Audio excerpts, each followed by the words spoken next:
નમસ્કાર મિત્રો, આજે આપણે આ વિડીયોમાં ધોરણ 5 કેકારવ ગુજરાતી પાઠ 4 તડકો અધમણ ડાંગર જલમર ના ગાલા સ્વાધ્યાય પોથીનું સંપૂર્ણ સોલ્યુશન જોઈએ। પ્રશ્ન પહેલો, એક એક વાક્યમાં ઉત્તર। એમાં પહેલો પ્રશ્ન, વસંતરાયે બારી પરથી પડદો કેમ ઉતાર્યો હતો? તો જવાબ, વસંતરાય એમ જ ખાલી મનમાં આવવાથી બારી પરથી પડદો ઉતાર્યો। બીજો પ્રશ્ન, ઓછવાલ સાણસો મંગાવવાનું કારણ શું સમજ્યા હતા? તો ઘરે સાપ નીકળ્યો હશે તેમ સમજ્યા હતા। ત્રીજું, વસંતરાય પલક પર ચઢવાઈ ગયા ત્યારે પડવા જેવા કેમ થયેલા? તો જવાબ, કેમ કે તેમનું ધોતિયું તેમના પગમાં લપેટાઈ ગયું। ચોથો પ્રશ્ન, ફાયર બ્રિગેડવાળા શું લઈને આવ્યા? તો જવાબ, માછલી પકડવાની જાળ, પાણી છાંટવાની પાઇપ અને ફાયર પ્રૂફ કપડાં લઈને આવ્યા। પાંચમું, ફાયર બ્રિગેડ આવી પહોંચી છે એ વાતની બધાને કેવી રીતે ખબર પડી? તો સાયરન વાગવાથી બધાને ખબર પડી। છઠ્ઠું, તડકો જોઈને લાઈ બંબાવાળાઓએ શું કર્યું? તો સાયરન વગાડતા વગાડતા નાસી ગયા। સાતમું, તરલિકાએ તેની બાને તડકાથી ચેતવવા માટે શું કર્યું? તો ભયાનક ચીસ પાડી। બનો પહેલો પ્રશ્ન, વસંતરાયે તડકાને ઓરડામાંથી બહાર કાઢવા શું લાવવા કહ્યું?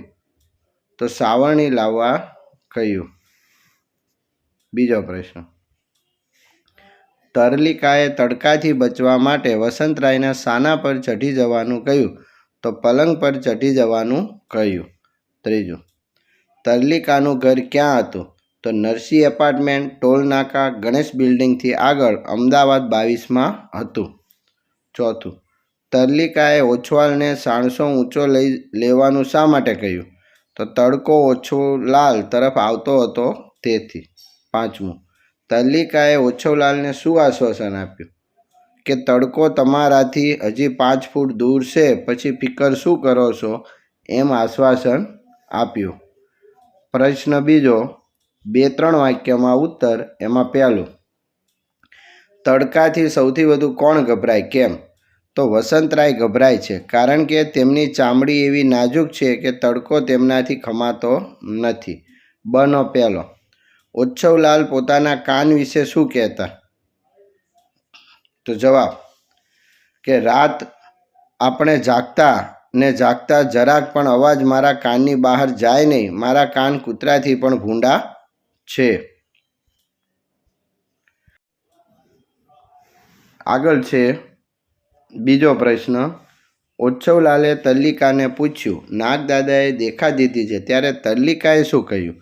તો જવાબ, સાપ બાપને તો કોણ ગણે છે, એને તો પૂંછડીએ પકડીને ફંગોળી દઉં એમ કહ્યું। ત્રીજો પ્રશ્ન, તરલિકાને ફાયર બ્રિગેડવાળાને ફોન કરવાનું કોણે કહ્યું? તેમણે ફાયર બ્રિગેડવાળાને શું કહેવાનું કહ્યું? તો જવાબ, ઓછવલાલે કહ્યું કે ફાયર બ્રિગેડવાળાને કહેવાનું કે અધમણ જેટલો તડકો ઘરમાં આવ્યો છે। ચોથું, તરલિકાના ઘરે આવી બંબાવાળાએ શું પૂછ્યું? તો બંબાવાળાએ પૂછ્યું, શું થયું છે? બીજાએ પૂછ્યું, આગ લાગી છે? ત્રીજાએ પૂછ્યું, જવાબ આપો ને? પાંચમું, બા ઓરડામાં આવતા ઓછવલાલે શું વિચાર્યું?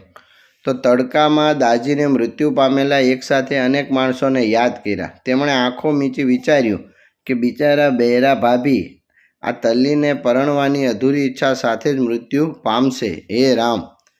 પ્રશ્ન ત્રીજો છે પ્રશ્નોના ઉત્તર। એમાં પહેલું, તમને સૌથી સાહસિક પાત્ર કોણ લાગ્યું? કેમ? તો તરલિકાનું પાત્ર સૌથી સાહસિક પાત્ર લાગ્યું કેમ કે ઓછવલાલે તેને નાગદાદા દેખાવાનું પૂછતા તે જરા પણ સાપથી ડરતી નથી, ઉપરાંત તે ફાયર બ્રિગેડવાળાને પણ ફોન કરે છે।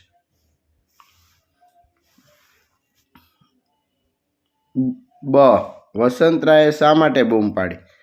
તો ખાલી કામસ્તા એમ જ મનમાં આવવાથી વસંતરાયે બૂમ પાડી। ખુરશી પરથી ઊભા થઈ પડદાને પણ ઉતારી લીધો, સાથે જ અધમણ તડકો ઓરડામાં આવ્યો। વસંતરાયની ચામડી બહુ નાજુક હતી, તેમને તડકો જરા પણ પોસાતો નહીં, સવારનો કોમળ તડકો પણ તેમનાથી સહન થતો નહીં। ચોથો પ્રશ્ન છે ખરા ખોટા. એમાં પહેલું છે વસંતરાયના ઓરડાની બારી પૂર્વ દિશા તરફ ખુલે છે, સાચું. બીજું, તલ્લિકાનો અવાજ લાઉડસ્પીકર જેવો મોટો હતો, સાચું. ત્રીજું, વસંતરાય વસંત ઋતુ જેવા આનંદી સ્વભાવના હતા, ખોટું. તલ્લિકાને મમ્મી નથી ગમતી તેથી તલ્લિકા તેમને બાડી કહી બોલાવે છે, ખોટું. પાંચમું, ઓછવલાલ રાજાને કહે છે હું હંમેશા જાગતો જાઉં, ખોટું. છઠ્ઠું, વસંતરાયની ઉંમર વધતા તેઓ સ્વભાવે બાળક જેવા બની ગયા, સાચું. સાતમું, વસંતરાય ઓછવલાલ જેવા બહાદુર પુરુષો રહેતા હોવાથી તેમના એપાર્ટમેન્ટનું નામ નરસિંહ એપાર્ટમેન્ટ રાખ્યું, ખોટું. આઠમું, તલ્લિકા ભોંય તળિયે જ ઊભી રહે છે, ખોટું. નવમું, લાઈવ અંબાવાળા અધમન તડકાને જોતા જ ગભરાને નાસી છૂટે છે, સાચું.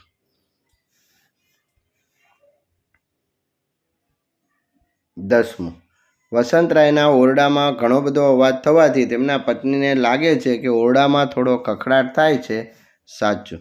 11મું, છેવટે તડકો ઘરમાંથી નીકળી ગયો, ખોટું.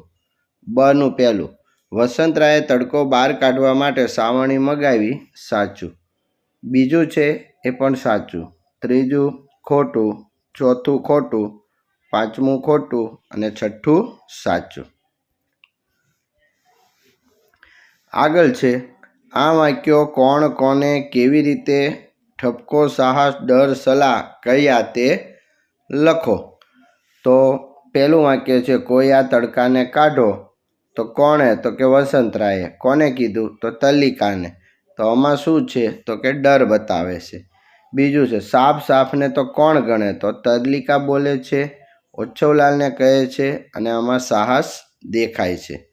મને કશું થશે તો નહીં ને? તો ઓછવલાલ બોલે છે, તલ્લિકાને કહે છે અને આમાં ડર દેખાય છે. ચોથું છે તમારે પડદો ઉઠાવવાની જરૂર શા માટે પડી? તો ઓછવલાલ વસંતરાયને કહે છે અને આમાં ઠપકો આપે છે. ઝટ આવજો ભાઈ, તો આમાં તલ્લિકા ફાયર બ્રિગેડવાળાને અને સલાહ આપે છે. બાપુજી તમે ઝટ પલંગ પર ચઢી જાઓ, તો તલ્લિકા વસંતરાયને સલાહ આપે છે. સાતમું, વસંતરાય તમે ખરા છો, તો ઓછવલાલ વસંતરાયને ઠપકો આપે છે. છઠ્ઠો પ્રશ્ન, નીચેના વાક્યો કોણ બોલે છે તે લખો. તો પહેલું વાક્ય છે અરે બેટા જોને આ અધમન તડકો, તો વસંતરાય. બીજું વાક્ય તલ્લિકા. ત્રીજું ઓછવલાલ. ચોથું છે એ ઓછવલાલ. પાંચમું તલ્લિકા. છઠ્ઠું વસંતરાય અને સાતમું બીજા નંબરનો બંબાવાળો બોલે છે. ખાલી જગ્યા છે. કૌંસમાંથી યોગ્ય શબ્દ પસંદ કરી ખાલી જગ્યા પૂરો. તો પહેલી ખાલી જગ્યામાં અધમણ, બીજામાં વસંતરાય, ત્રીજામાં ખુરશી, ચોથામાં કૂતરા, પાંચમામાં સાણસી, છઠ્ઠામાં ફાયર બ્રિગેડ, સાતમામાં નરસિંહ, આઠમામાં 3 અને નવમામાં સાયરન જવાબ આવશે. આગળ છે આ વાર્તા મુજબ કયો અર્થ વધારે બંધ બેસતો આવે તે વાક્ય વાંચીને કહો. તો પહેલું છે ખમાવવું નહીં એટલે તો સહન ન થવું. બીજું છે ગાભરા થઈ જવું એટલે કેવા થઈ જવું? તો ગભરાઈ જવું. ત્રીજું અણસાર આપવો એટલે ઈશારો કરો. ચોથું ચીંધવું એટલે આંગળીથી બતાવવું. પાંચમું પાભાગ એટલે અડધાનું અડધું. સાતમું અધમણ એટલે તો 10 કિલો. અને આઠમું દાઝવું એટલે બળી જવું. આગળ છે વાક્યો વાંચો, લીટી કરેલા શબ્દના અર્થ કૌંસમાંથી શોધો અને તેની નીચે લીટી કરો. તો અધમણ છે એના માટે આવશે 10 કિલો. બીજું છે બૂમ નહોતું તો સહન થતું નહીં. ત્રીજોમાં કંગોળી દીધી તો ઝડપથી ફેંકી દીધી. ચોથામાં પા ભાગનું તો અડધાનું અડધું. ને હાફળા ફાફડા તો ગભરાય ને. 10મું છે વાક્ય મોટેથી વાંચો, જે શબ્દ બરાબર ન લાગતો હોય એને ચેકી નાખો. તો પહેલું કચરો હંમેશા કચરા પેટીમાં તો ફેંકવો જોઈએ, એટલે આ ફંગોળવો ચેકી નાખવાનું. તો એવી જ રીતે દરેક લીટીમાં જે શબ્દ ખોટો છે બરાબર નથી એને ચેકેલો છે. તો આ મુજબ જવાબ આવશે। 11 છે વાક્ય વાંચો અને નીચે આપેલા વાક્યોમાંથી સાચો અર્થ મળતો હોય તેને આગળના કૌંસમાં ખરું કરો। તો પહેલા વાક્યમાં સાચું વાક્ય છે શિયાળાનો કૂણો તડકો વસંતરાયની ચામડી સહન કરી શકતો નહોતો।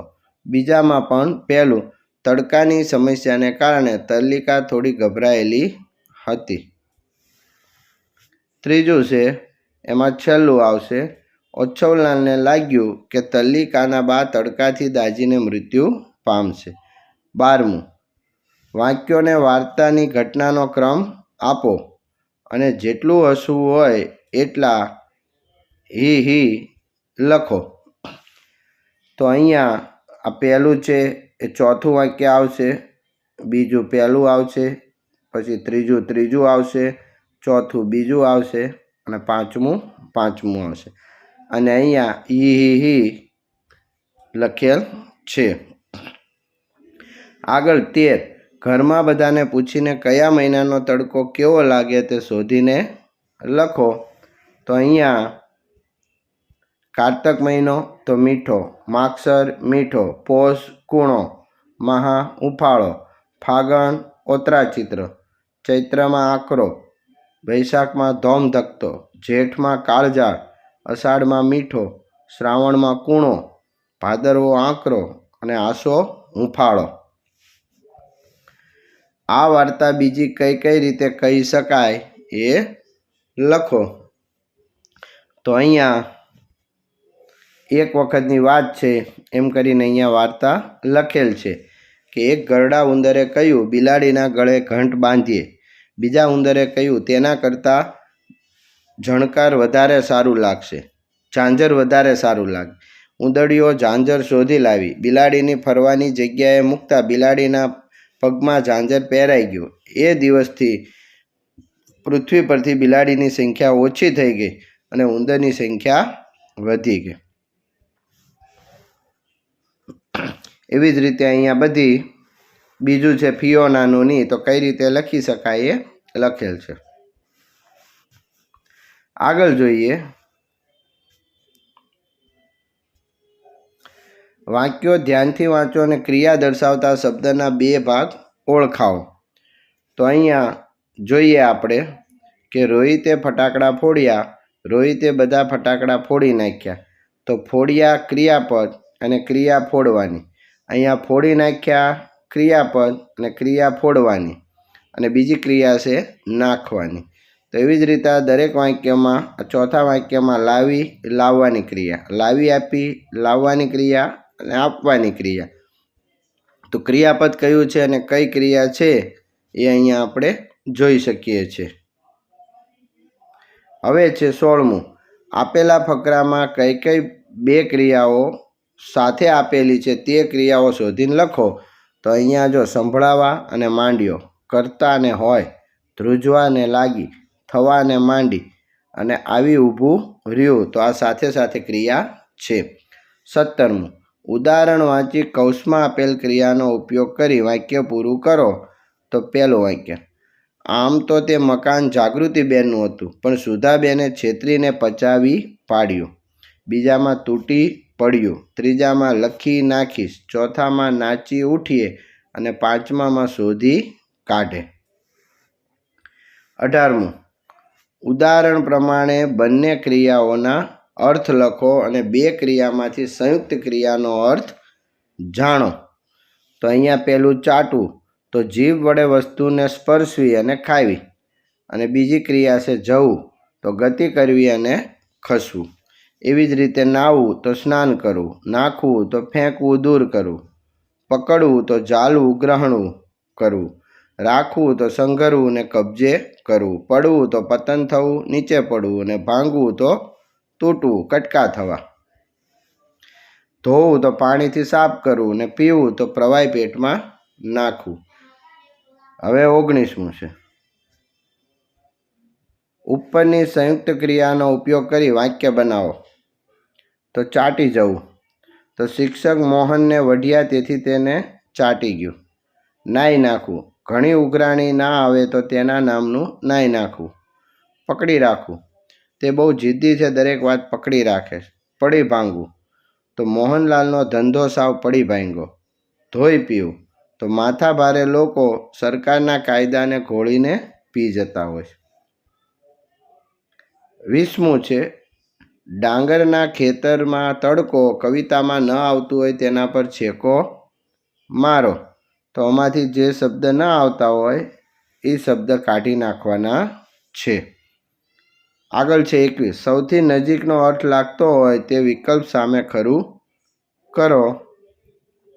તો અહીંયા પહેલામાં બીજું છે, સવારનો તડકો અડવાથી થોરની ટોચ લાલ રંગના આકાશ જેવી થઈ.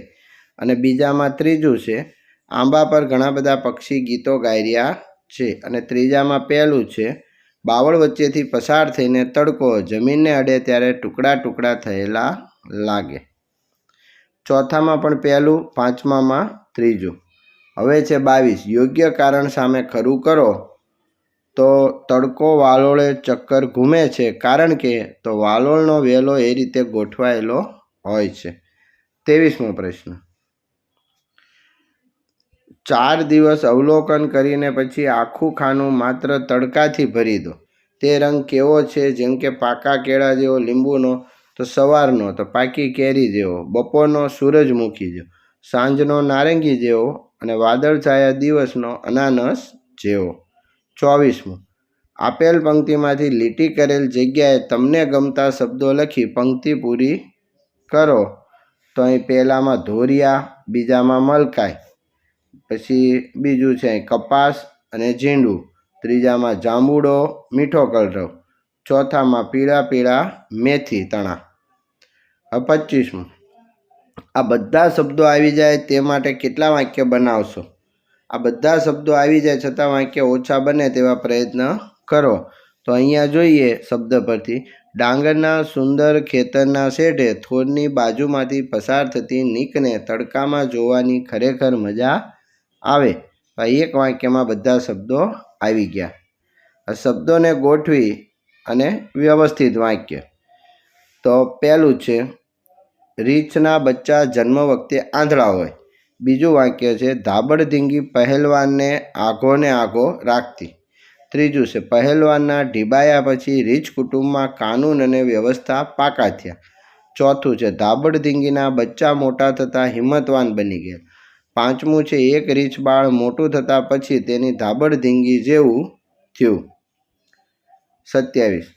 સમાનાર્થી શબ્દ મૂકી વાક્ય લખો. તમે આ એક વાક્ય 10 રીતે લખી શકો છો. તો અહીંયા આ વાક્ય લખેલું છે 5 વખત, એવી રીતે પણ હજી આગળ લખી શકાય. એવી જ રીતે બીજું છે, તો એ પણ અહીંયા લખેલું છે કાઉન્સના શબ્દો વાપરીને. એવી જ રીતના ત્રીજું વાક્ય આ મુજબ લખાશે. ચોથું વાક્ય પણ અહીંયા લખેલું છે 3 રીતે, અને બીજી રીતે તમે એ પ્રમાણે શબ્દ ઉમેરી ફેરફાર કરી લખી શકો. 5-6 વાક્યો. આગળનો પ્રશ્ન, ઉદાહરણ મૂકો, વાંચો અને યોગ્ય શબ્દ મૂકો. તો પહેલામાં, અત્યારે ફક્ત પેન્સિલથી ચિત્ર દોરી લઈએ, રંગ પછી પૂરીશું. બીજામાં પણ પછી, ત્રીજામાં ફરી, ચોથામાં પછી, પાંચમામાં પછી, છઠ્ઠામાં ફરી, સાતમામાં ફરી અને આઠમામાં ફરી. 29. સાચી જોડણીવાળો શબ્દ શોધીને લખો. તો 2માંથી સાચી જોડણીવાળો શબ્દ લખવાનો છે. 30મું છે, શબ્દ સમૂહ માટે એક શબ્દ. તો એ જોઈએ આપણે.